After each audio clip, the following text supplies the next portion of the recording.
messieurs, bonsoir, et merci de suivre cette édition spéciale de votre journal, la consommation de tabac chez les jeunes en France.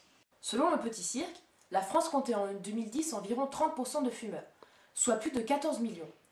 Selon l'Office français de prévention du tabagisme, 14% de ces Français sont des jeunes âgés de 16 à 20 ans. Merci à notre équipe de journalistes d'être présente avec nous ce soir, Monsieur Chaput et Mademoiselle Robin. Bonsoir. Bonsoir. Nous allons maintenant passer à la première partie de notre émission. Est-ce que la consommation de tabac chez les jeunes en France a évolué? L'amour, c'est comme une cigarette. Il semblerait que depuis 2000, la consommation de tabac chez les jeunes en France soit en baisse. Est-ce vrai, Monsieur Chaput? Oui, effectivement, avec les années, de moins en moins de jeunes se mettent à fumer régulièrement. Mais les chiffres restent quand même élevés. La France est un pays européen où la consommation chez les jeunes reste élevée, aussi bien chez les filles que chez les garçons. Mais le tabac est consommé aujourd'hui sous différentes formes que la cigarette, la chicha et le narguilé qui ne cessent d'augmenter en France, surtout chez les jeunes. Merci beaucoup. Voici notre premier reportage, quelques jeunes interrogés dans un lycée quant à leur consommation. Quel âge avez-vous? 16 ans. J'ai 17 ans. 18 ans. Depuis combien de temps fumez-vous? 1 an. 3 ans environ. Ça fait 5 ans. Combien de cigarettes fumez-vous par jour? Une dizaine. Une dizaine. De 15 à 20 cigarettes. Est-ce que cela a augmenté depuis que vous avez commencé? Oui. Ah bah oui, forcément. Non, enfin ça a plutôt plus diminué. Désirez-vous arrêter? Ah oui, sûrement un jour, forcément, et puis après le bac, on verra. Non.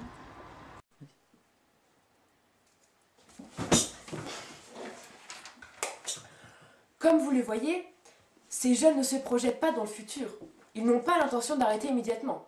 Mademoiselle Robin, qu'en est-il des statistiques à l'échelle nationale? En moyenne, les jeunes âgés de 12 à 25 ans ont fumé leur première cigarette vers 14 ans et ils commencent généralement à fumer régulièrement vers 16 ans à l'entrée au lycée.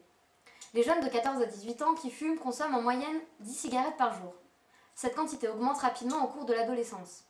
Plus de la moitié des fumeurs de 12 à 15 ans sont des fumeurs réguliers. Merci beaucoup.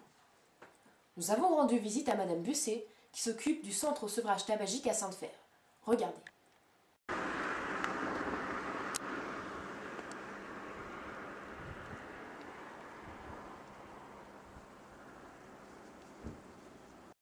Nous sortons du bureau de Madame Busset, qui travaille au sevrage tabagique, où elle reçoit des fumeurs qui souhaitent arrêter. Elle n'a pas pu répondre à nos questions, car elle ne reçoit pas beaucoup de jeunes. Effectivement, les jeunes veulent continuer à fumer, et donc augmenter leur consommation d'ici quelques années. En France, un jeune sur deux âgé de 18 à 25 ans se déclare fumeur. Nous avons des statistiques alarmantes. 9% des 12-14 ans fument, et 25% des 15-17 ans aussi.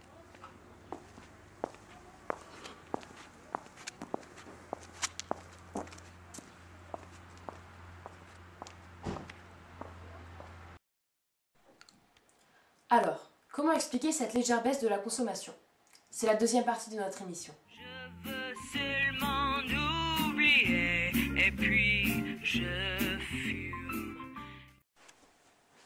Voici notre premier reportage, l'interview d'une infirmière scolaire.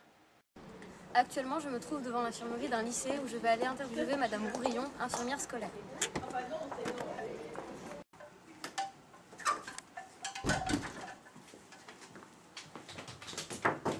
Oui, Bonjour Margot. Depuis combien de temps êtes-vous infirmière scolaire?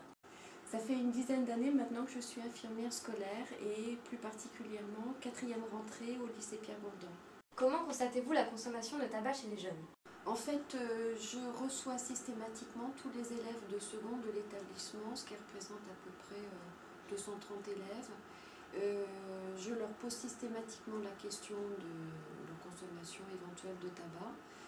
En général, en seconde, vous avez déjà essayé plusieurs fois. Certains ont adhéré, d'autres pas. Donc certains continuent à fumer. Ils avouent une certaine quantité. Et puis, quand je revois les mêmes personnes 2 années après, c'est-à-dire quand vous êtes en terminale, je ne peux constater que ceux qui fumaient déjà en seconde ont augmenté leur consommation en terminale. Bien souvent, c'est de l'ordre de doubler, voire tripler la consommation. pour vous, comment la consommation de tabac a-t-elle évolué chez les adolescents? Alors je dirais que la consommation a évolué peu, elle est plutôt stationnaire, c'est-à-dire qu'il y a autant de jeunes qui fument. Ceci dit, le prix du tabac a sûrement freiné un petit peu la consommation chez les adolescents, puisqu'ils ne sont pas financièrement autonomes. Merci beaucoup. Au revoir Margot, bonne Au revoir. journée. Vous aussi. Merci. Mademoiselle Robin, vous qui avez enquêté durant la préparation de cette émission, connaissez-vous des facteurs qui pourraient expliquer cette baisse de la consommation? Effectivement, différents plans ont été mis en place, comme la loi E20 qui date du 10 janvier 1991. Depuis le 1er janvier 2008, il est interdit de fumer dans les lieux publics. Ceci peut expliquer une baisse de la consommation. Le prix des cigarettes ne cesse d'augmenter, si bien que des adolescents ne recevant pas de salaire n'ont pas les moyens suffisants d'assouvir leurs besoins de consommer des cigarettes. Êtes-vous d'accord, monsieur Chaput? Oui, nous avons distribué des questionnaires dans une classe de seconde, une classe de première et une classe de terminale. Tous ces jeunes, fumeurs ou non, sont au courant de la loi qui interdit de fumer dans les lieux publics. Certains jeunes fumeurs ont avoué qu'ils ont bien réduit leur consommation par rapport à cette nouvelle loi et certains ont même totalement arrêté. Rappelez-vous, fumer nuit gravement à votre santé, mais aussi à celle de votre entourage. Merci d'avoir été avec nous, c'est la fin de votre journal. Tout de suite, retrouvez le bulletin météo. Très bonne soirée à tous et à toutes.